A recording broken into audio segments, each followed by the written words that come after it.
of William and Kate and their 3 kids. My path to healing, loving and being loved, it says on the front page of The Sun. Kinsey, a very good morning to you. Oh, Mike, what good news we got from the Princess of Wales. And I know. It was a surprise video that was just so beautifully done. I thought yesterday was a great day. It was a great day because, a bit like yourselves in America, you know, the political situation is not great. People are getting bad news every day, and actually to have something to cheer about was rather nice. Let's have a quick look. I think we've got a shortened version of the video. Let's have a look. This time has above all reminded William and me to reflect and be grateful for the simple yet important things in life, which so many of us often take for granted. Quite a few people, Kinsey, have said to me, it's a bit of a departure, this, isn't it, though, for the royal family? They've never done anything quite this kind of casual. Some people say it looks like an advert. Some people say it looks like a sort of a holiday video of some kind. I mean, I think it's quite sweet, really. I do too, and I think the message is really important. I don't think we'll see content like this from the Princess and Prince of Wales going forward. I think that this was a one-off because this was such a big experience for them. And I think that they wanted to give us an intimate little insight into their summer. But I also think they want to manage expectations going forward. So they gave us an intimate look. They gave us this really beautiful video where we get to see the kids, you know, with completely just silly. And, you know, that is not one of the children, what I'm seeing on the screen right now. That's somebody getting released from Brixton Prison, by the way. We're getting 1,700 people released early today from their sentences, some of them violent criminals. He's got plenty of stuff to take home with him, so we're just keeping an eye on them. So thank you. I should have warned you that might happen.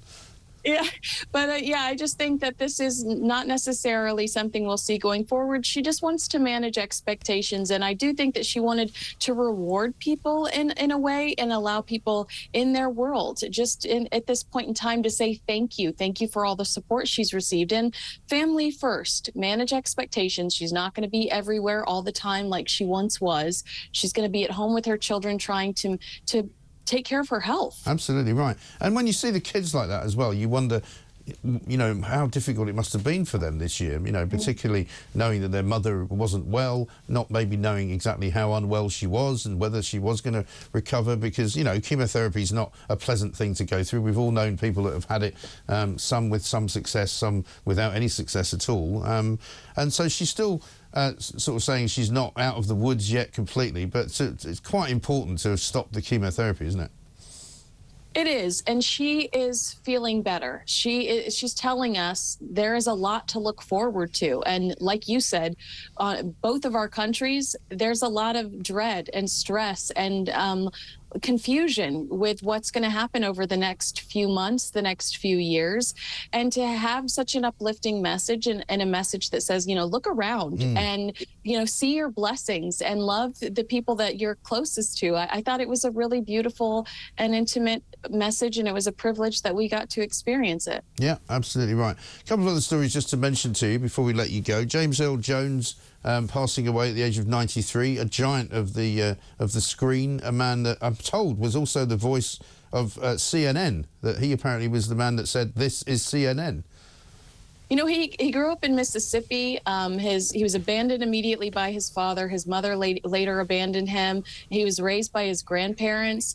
He was so distraught over being abandoned by his mother that he was mute for years. He would talk by writing on pieces of paper. And it was actually theater and school and poetry that got him to actually speak. And I mean, what an incredible actor he was. And to know that for years he was so insecure and just kind of heartbroken over the loss of both of his parents that abandoned him, that he didn't speak. So an amazing legacy, an amazing actor, my favorite Darth Vader. And what's incredible is he gave Star Wars permission to continue to use his voice. So no matter, you know, he's gone, but we'll continue to be able to enjoy his voice thanks to AI. Wow. And the Empire State Building apparently tweeted this about Darth Vader last night.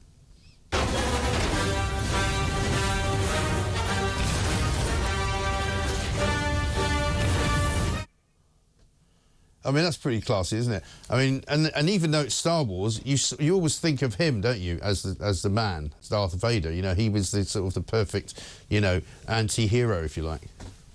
Yes, and you know, you think about him, The Lion King, Field of Dreams, The Sandlot. I mean, I could just list a million movies where he is just such a wonderful, grouchy, perfect character that always just always lit up the screen. And, you know, going to be missed, but what an incredible career and an even better story. Absolutely right.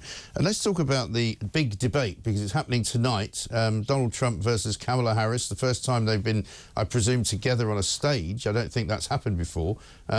She has had a bit of a knock in the polls. She's not doing as well as she was. He's not the same guy that he was 4 years ago. But it's going to be a fascinating watch, isn't it?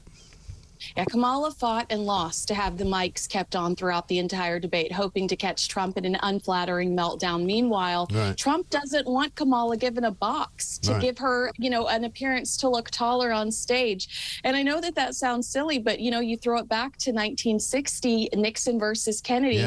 Nixon was pale, sweaty, had just had a knee injury. Kennedy, beautiful tan, had that stage makeup on so he wouldn't be sweating. You know, after that debate, the polls showed Kennedy had become the slight favorite in the general election, and he defeated Nixon. You know, so appearance means everything tonight. Oh, it does, absolutely. And I've always said that. You know, whoever wins this debate, it will be the next president. And I can't see Donald Trump losing the debate to her, but we'll see.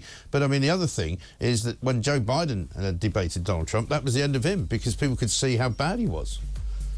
That's true. And we haven't seen Kamala off script lately. And when we do, it is terrifying. It is quite weird, Did you see that diatribe she did about lipstick on the coffee cup? We were playing it on the show yesterday. We couldn't believe it. Unbelievable stuff. I thought it was a parody. I know.